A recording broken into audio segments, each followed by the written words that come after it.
Welcome to Where You Live, the show where we explore different areas of our vibrant community. I'm Brianna McCutcheon. And I'm Matt Lorenz. Today we're bundling up to head outside. Join us as we take part in a bunch of different winter activities from tobogganing, skating, and snowboarding at Vista Ridge. And we're also doing dog sledding, cross-country skiing, and curling at McDonald Island Park. Wait, we should be more winterized, shouldn't we? Yeah, I mean, I should probably put on a jacket and some better shoes. Oh, winter boots, we need those. Yeah. Okay, let's go.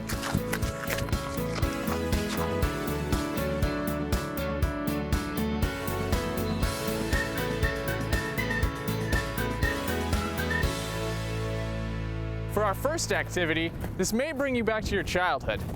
It costs little to nothing, and all you really need is snow and ice.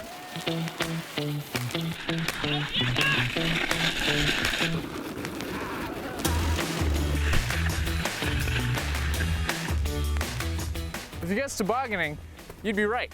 Now, while we use sleds for fun today, they were originally used by the Aboriginal people of the Northern Canadian region to transport goods during the winter months. These sleds were handcrafted and were usually made of wood, or bone if you were far enough north where wood was scarce. There were many different designs, and some were even pulled by reindeer. Nowadays, sledding is a pastime that's enjoyed by anyone who lives in a country with snow, and maybe even some without. With many different types and styles, it's easy to do in the wintertime, and it's a lot of fun. I mean, if the Olympics can turn it into 3 different events, it's good enough for me.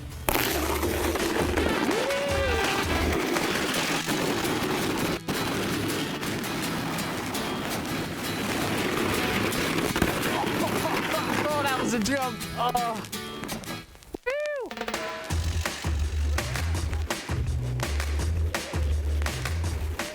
Because you can use anything, and I mean anything, sledding is one of the most cost-effective ways to get out and enjoy winter.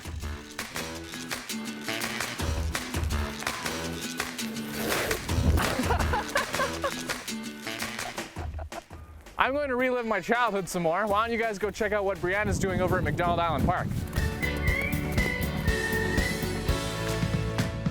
One of the most recognizable Canadian sports, curling. We are going to see just what it takes to play the game and why it is so fun.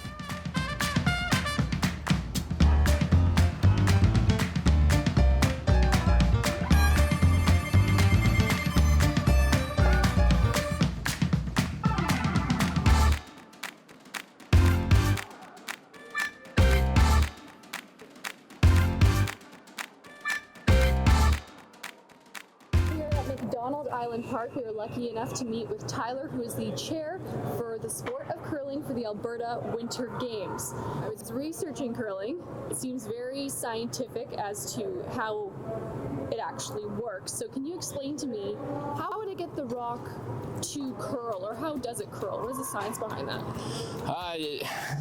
It's a pebble that we just touched on. It is really what allows the rock to curl. And the pebble is just really, it's a fine mist of water that gets sprayed up onto the ice, and then literally is just a little, you see little grooves along the ice. Yeah. And when you throw the rock, you turn it either clockwise or counterclockwise, depending on which way you want it to curl, and it literally just kind of rides the pebble, rides the groove, and allows itself to curl whichever way you turn the rock. And I understand there's a process to the ice, it's called pebbling. It is. You spray the water, Yes. but then you have to take a metal blade or something to cut it, the pebbles off? You shave it down after you've sprayed the ice, just so it's not too heavy, too slow. So you just cut the top layer off, just like a little blade that they have, and once you've done that, you're good to go. And then for the rock itself, women's league and men's league, is it always 40 pounds, or does it differ? For men's and women's, it's all the same. For juniors, we have little rocks, which are half the weight, Really? just so they get used to the sport. And then after that, everybody plays the same. Okay, and then so someone's new to curling, they really want to try it out. What would be items that they need to get started? You need a broom Okay. for the sweeping. Got That's one. where we do all the yelling and screaming, and we sound barbaric. You need a slider, which you're wearing. You can either have a slip-on one, or you can have a more permanent one like this. Okay. And you would, if you've got those two things, you're pretty much good to go. If someone wants to try this out, they don't know the rules, where do they go to figure that out or to dabble in curling? Well, you can come down to the club down here. During the rec league is a good league where you're just out to have fun. You don't need to know the rules per se. That's kind of what you're here to just play with other people, like-minded people, and that would be probably the best place to start. There's Learn to Curl clinics at the club. Tyler, how hard can curling really? It's not that hard. It really isn't. The hardest part is sliding and balancing. When you come out of the hack. Once you've got it down so you're not falling all over, you're probably as good as 50% of the people that play the sport. With curling, how many people are needed to play, and what are the rules of curling? The rules of curling is just, if you're playing the traditional way where you got 4 on a team, each person throws 2 rocks from one end of the ice to the other end of the ice, and you're trying to get it as close to the center of the house. You've got 2 closer to the pin. Right. You score 2 that end. Have you played crokinole before? I played crokinole when I was a kid, but I don't know if I ever played by the correct rules. Crokinole is it's like the ping pong versus tennis. Yes. So let's try it out then? Let's give her. Awesome.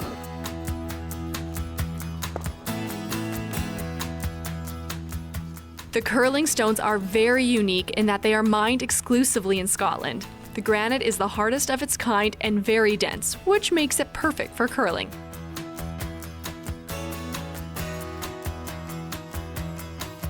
This here is called a hack. This is where we shoot from. Okay. You gotta put your foot, your non-slider foot. So this is what I slide on. Right. This one I don't have that on there. So you're gonna put it right in here and you're gonna literally kick off the hack. See how it's raised up? Yeah, a little bit at an angle. Yep. Sweet, So okay. you're gonna get in there. And then your broom, you're just gonna hold out to broom in one hand and the rock in the other hand. And all you're gonna do is you're just gonna pull the rock back and you're just gonna push off and slide down. And you're gonna release the rock before the hog line, which is that line right there. So normally at the other end, you'd have the skip, which is your kind of like the captain of the team. Okay. He'd be at the other end, he'd have a broom down that you'd be aiming at. And that's what I'd be throwing towards.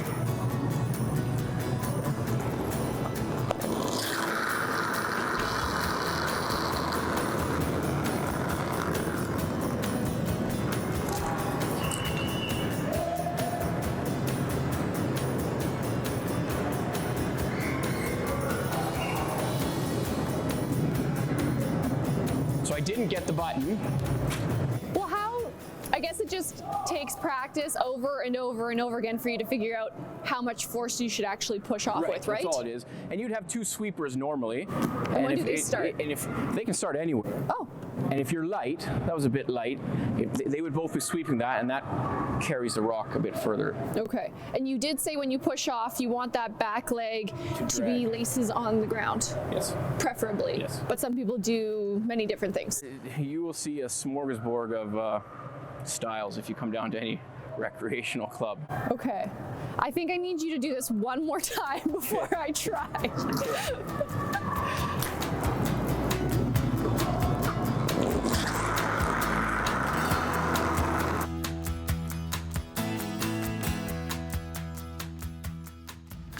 Is this the moment of truth? Do I have to try this now? Well, yeah.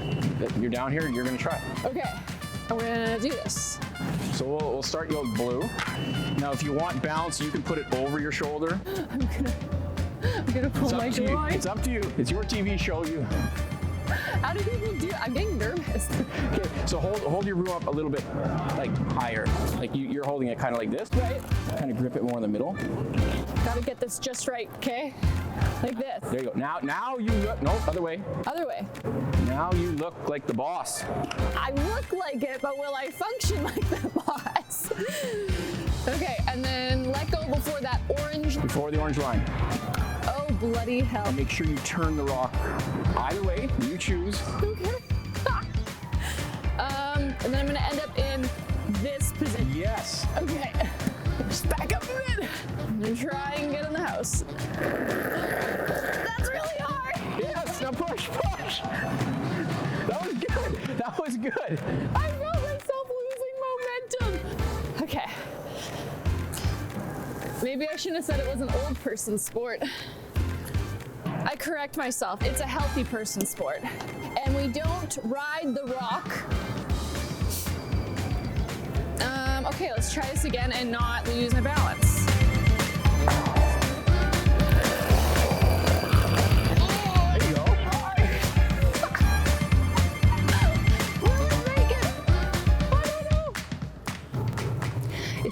to learn just how much science is involved when it comes to curling, crafting the stone, maintaining the ice, and also strategizing that win. I'm going to continue to curl while you go check out what Matt is doing.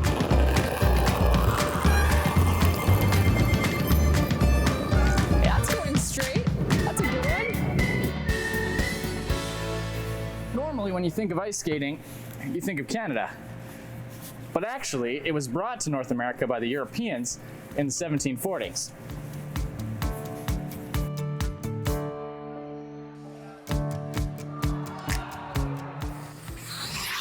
It's a little too cold to go skating outside. You can always come inside here at McDonald Island Park. They've got family skating over here on the rink we're on now. They've also got a smaller rink for little kids, and they've got blacklight, which is super cool. There's also another full-size rink with drop-in hockey and other ice skating activities. For details on those, check out the McDonald Island Park website.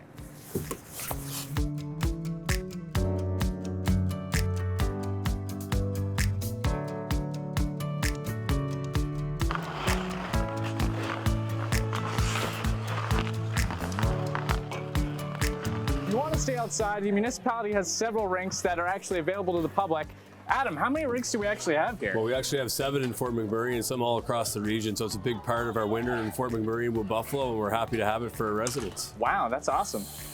How do you maintain the rinks? Is it like a huge crew, or? Well, I can tell you something. It's definitely not me maintaining the rinks. It's our great public works department, right? So they have a whole bunch of responsibilities all across the region, but one of them is maintaining these rinks. So really, it's just a lot of hard work, making sure the ice is safe for kids and adults alike, making sure we've got the proper temperatures, and ensuring that the ice is flooded on a regular basis so people have a great experience. Are the rinks open to everyone, or can you book a rink for a function? Or? You absolutely can. I mean, today we're against the backdrop. You probably hear it in the background. We have a kid's birthday party going on, and right next to the Syncrude clubhouse. So just a great opportunity for people. So you can book them. That is part of it as well. But open to the public 24/7 once the conditions are right every winter. Where can people get more information on the rinks we have here? You can go to rmwb.ca. You can learn all about our outdoor rinks. You can also see which ones are open. Sometimes we do have to close them for required maintenance. So you can check out the website, and you have all the information right there, but which ones are open at a given time. But for the most part, they're usually always open during the winter months between mid-December and end of March. So Adam, I know we have a lot of indoor rinks as well as the outdoor rinks. Aside from Mac Island, what kind of indoor rinks do we have, and who takes care of those? Well, I don't know how much time you have, because we're going to go all across the region from Fort Chip all the way down through Anzac and Conklin. We maintain a series of rinks, but right here in Fort McMurray, obviously you have Frank Lacroix Arena, operated by our great partners with the Fort McMurray Minor Hockey Association. We have the Casman Center, operated by the Northern Alberta Athletic Association, which is the Fort McMurray Oil Barons, and probably dating the interview here, but have right in the playoffs right now. And of course, the RRC, Regional Recreation Corporation with Buffalo, operates the facilities at McDonald Island, including the outdoor rink at Shell Place. Right. Awesome. Thanks a lot, Adam. If you want to check out more about skating in Fort McMurray and the Wood Buffalo region, check out rmwb.ca for rink times and schedules.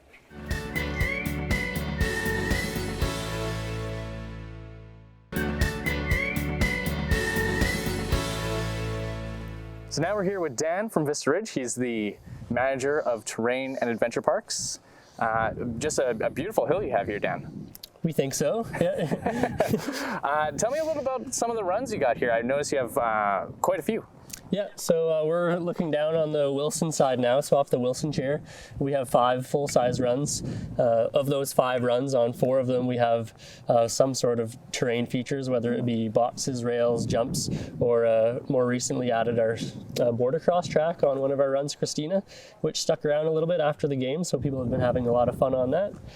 We also have our beginner area, which has a few runs on that area, as well as a few boxes and some things to play on, and another chair that we operate on weekends and holidays, the Bison chair, which services another 3 full-size runs. Wow. What are the runs like snow-wise? Do you guys make all the snow, or do you wait for snow? Or? Yeah, so we have 100% snowmaking, so we don't rely at all on Mother Nature.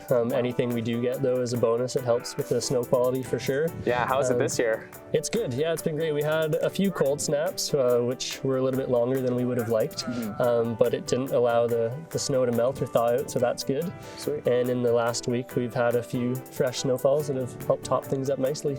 Well, the weather is beautiful. How many people do you get out here? most days? Any given weekday with our school groups coming out, it could be between 60 or 80 kids, upwards of 200. And in the March month, we start doing school groups for tubing as well, which could be another 40 to 80 kids each day. Oh wow, so you guys have tubing too. What do you all have here just in the wintertime? Yeah, so in addition to the skiing and snowboarding, we do have a tube park that operates on holidays and weekends. And we also have an ice rink that's a community rink that is free of charge, that operates daily from 10 a.m. until 9 p.m. The exception of Tuesdays is closed. Wow, that's great. Maybe let's go check out the hills a bit. Sounds good. All right, let's go.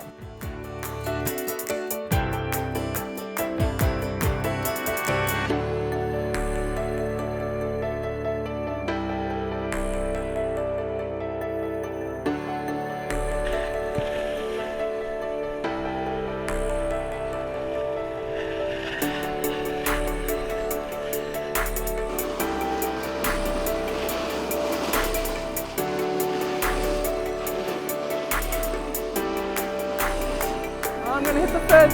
No, I'm not. I think people like Mr. Ridge because we do have a good variety of terrain for a hill its size. It's not the biggest hill, but we do have a lot of beginner-friendly terrain that's great for people learning how to ski and snowboard before they take their trips to the mountains. And we do have a lot of terrain park features, whether it's boxes, rails, or jumps. And we try to cater to kind of all ability levels, so we do have a lot of stuff out there for beginners and young families. And then we like to have some bigger stuff for the more advanced riders as well. So trying to keep everyone happy. Whee! Made it.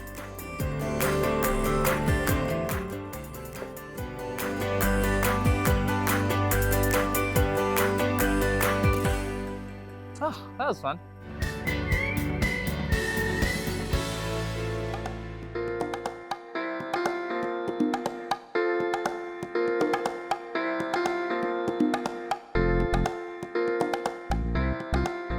With over 35 kilometers of real estate, the Birchwood Trails are the mecca of cross-country skiing in Fort McMurray. We needed to find out more about cross-country skiing, so we brought ourselves to the Ptarmigan Nordic Ski Club with Inger, who's going to answer all of our questions that we have. What are the health benefits of cross-country skiing? One, you're outdoors, it's excellent cardiovascular activity, you're working your whole body, and you're able to get outside to enjoy winter. With the weather, it is quite cold when you go out. Yes. Is there a certain kind of weather condition we're looking for to enjoy cross-country skiing? No, because we can't control the weather. Yeah. So you dress for the weather. Okay. Layers. Put a nice good base layer on that's going to be wicking the sweat away from you because you're going to get warm. And then on the outside, make sure you have something that will take the wind, like it reflects the wind, so you're not going to get cold that way. You're moving, so you are going to be sweating, and you want to stay warm that way. Always wear a toque, right? Hats, cover keep the heat in, cover good socks and mitts. What goes into maintaining the trails? Because I understand you just can't go out on the snow. I mean, you could, but it wouldn't be That's too more great. like backcountry skiing. Yeah. Yeah. So here we have a wonderful group of groomers who dedicate a lot of volunteer times. They go out there and take care of the trails. So they'll roll them out to make them flat so that you don't have bumps and things in them. And then they set the trail for one. We have classic skiing, which you'll have a little track. You'll see that there's a trail. And that's what you gave me to do, yes, right? That's you have classic skis today. And then you have skate style skiing, and that's on the other side, and it almost looks like a corduroy type grid. And then people will skate along that edge of it. So within our trail, trails are wide enough so that we can have both on at the same time. Oh, so you could have someone right beside you doing the other one while Yes. you're doing the classic Yes. cross-country skiing. Yeah.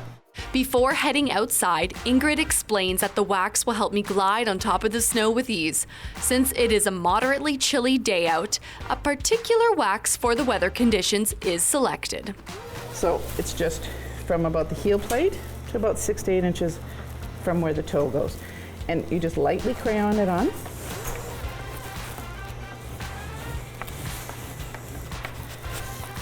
And these are different for the temperature of the snow. Not necessarily the temperature of the air, but the temperature of the snow. Should I try the other one? Do you trust me with that? Oh yeah. Okay. Yeah, so this one is a blue, and like right now it's -10, so this is good to minus. Oh, it says right on it. Yep, yep. Is that okay? Perfect. Okay. And cork it in. You make this look much easier than it is. Yeah, I've been waxing for a while. See, look it. Is that good? I don't know. When are you done? That's it. Now we get to do cross countries. So excited. Let's go.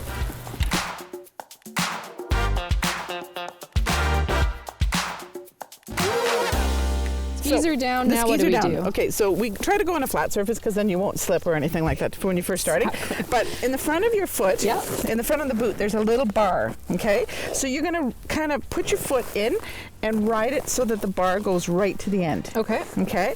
And then you almost go up on your tippy toe. No, a little further. And go up on your tippy toe. And then now lift up your foot. You're in the ski. What? Okay? Wow, that's so bizarre. Okay, same with the other one. Is it okay if I put my hand? Yep, Need definitely. your balance? Definitely. Okay, and you're in. And to take them off, all we do is pull this up, and then you pop your foot out. That is a weird feeling. Okay, and then with the pulls. Okay. Okay.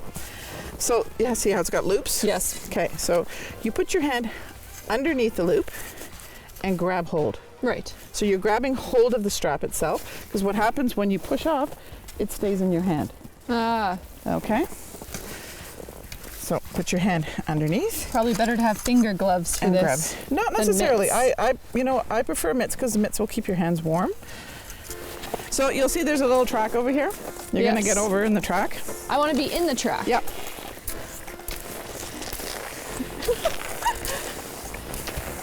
I don't know if I've got it, but woo! I want to eventually push, right? There you go. So now you're going down a little bit of a decline. People have been cross-country skiing since the 19th century, but it didn't turn into a sport until later. Back then, it was used for a mode of transportation and hunting.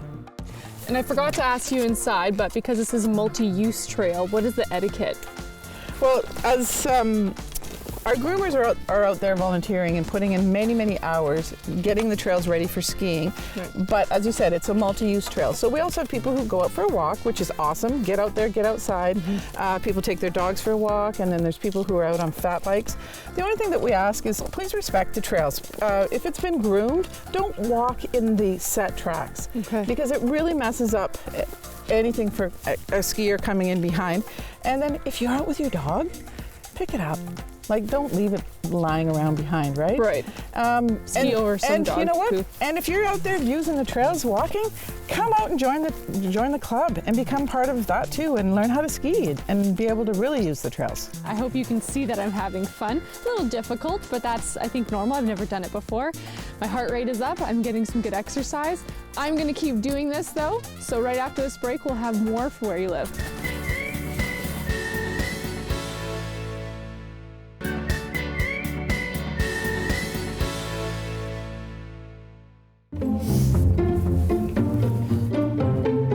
We had one final stop to make on our list, which required man's best friend. Mush McMurray is home to several teams of Alaskan Huskies, which are responsible for pulling the sleds. Christina Traverse is the face behind Mush McMurray and has great pride in what she does.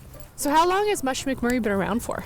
The kennel was established in 2012, right before we ran part of the Yukon Quest. I understand the dogs that you have here are Alaskan Huskies. Why do you have Alaskan Huskies as opposed to Siberian Huskies? It's just a personal preference. I like the Alaskan Huskies. They're quicker than Siberians. They, I do have a pet Siberian. Like, I love them still. It's just, like I said, it's a personal preference. And how many dogs you have here? I know as I drove in there was a lot, but roughly how many are there here at Mush McMurray? We currently have 30 dogs here. So when you do pull up, it does look like quite a bit, but considering the sizes of other kennels, we're actually quite small. But yeah, there's 30 and they all run as well. So if this is a small group, what is a large group? 60, 80? I would say a medium size is about 50 to 80, but you do have kennels like up in Alaska and stuff that have, 1 to 200 dogs. What goes into training the dogs, and when are they actually ready to pull the sled? Training is an all-year thing. So in the summertime, we don't do any intense or in-harness training just because we don't want the dogs to get too warm. So in the fall, that's when it starts to cool down. That's when we start our fall training, as we call it, which is we hook the dogs up to an ATV. And they don't pull the ATV like we have it in gear, but it's just to start the process of building up their stamina and building that base muscle. In my experience, all of the puppies that I have trained, it takes them 20 to 30 seconds to catch on. Really? Yeah. At first they're a little unsure about it, but we spend a lot of time working with them in harness, like pulling a bike tire or just running alongside of teams that are already trained. Right, okay. So it's the only thing that they're unsure of is the fact that they can't turn around to look at their buddies behind them. But once they clue in what they're doing, it's like, oh, we're running. And from that point on, they don't even care about any dogs around them. They just want to go. What is so addicting about dog sledding? All of it. Yeah. Yeah. It's, spending time with the dogs it's just good for, the heart and soul. They're all great dogs and all that kind of stuff. But it's when you get out on the trail, and especially at races when all of your training has finally paid off and you can kind of sort of just relax. But even on training runs, like the dogs are all barking, they're excited to go. And as soon as you let go of the brake and you start going, it's like silent. And it's just extremely peaceful, and it's kind of hard to describe. It's just amazing. Why should people call and book a tour with Mush McMurray? It's just it's a great experience to have. I mean, we do live in a northern community, so it's a historical thing, especially around here. It's something different to do. I talk to a lot of people that say there's nothing to do in Fort McMurray, which is absolutely not true. I hear that all the time, and it's also not true. Yeah, so this is just one more thing to add to the list that we can do here.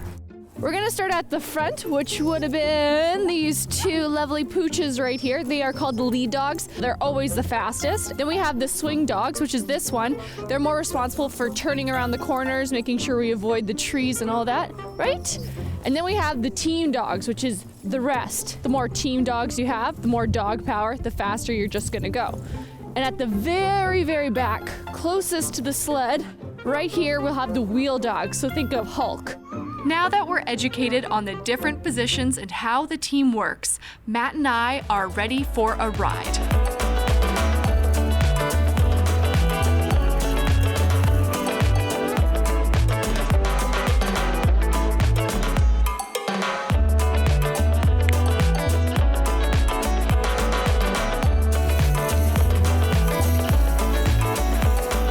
So many different activities you and your family can get up to this winter. Yeah, whether it's checking out the trails with cross-country skiing or staying inside curling at McDonald Island Park. That's all the time we have for this episode of Where You Live. Check us out next time as we explore more areas of Wood Buffalo.